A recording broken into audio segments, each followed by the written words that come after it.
This coffee can be a bit too hot to handle and is definitely not for the faint-hearted. It's got sweet, spice and everything nice. We call it fire and ice.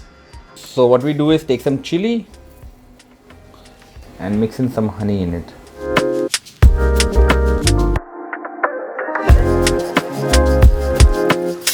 And you let it rest for about 10 minutes.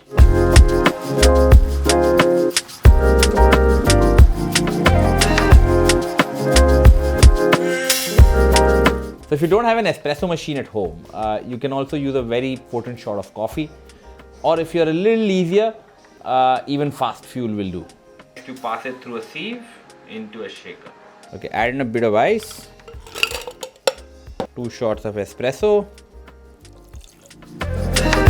and shake.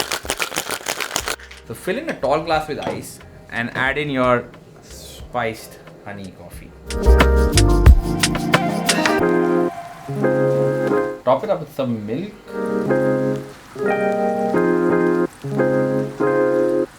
And there you have it.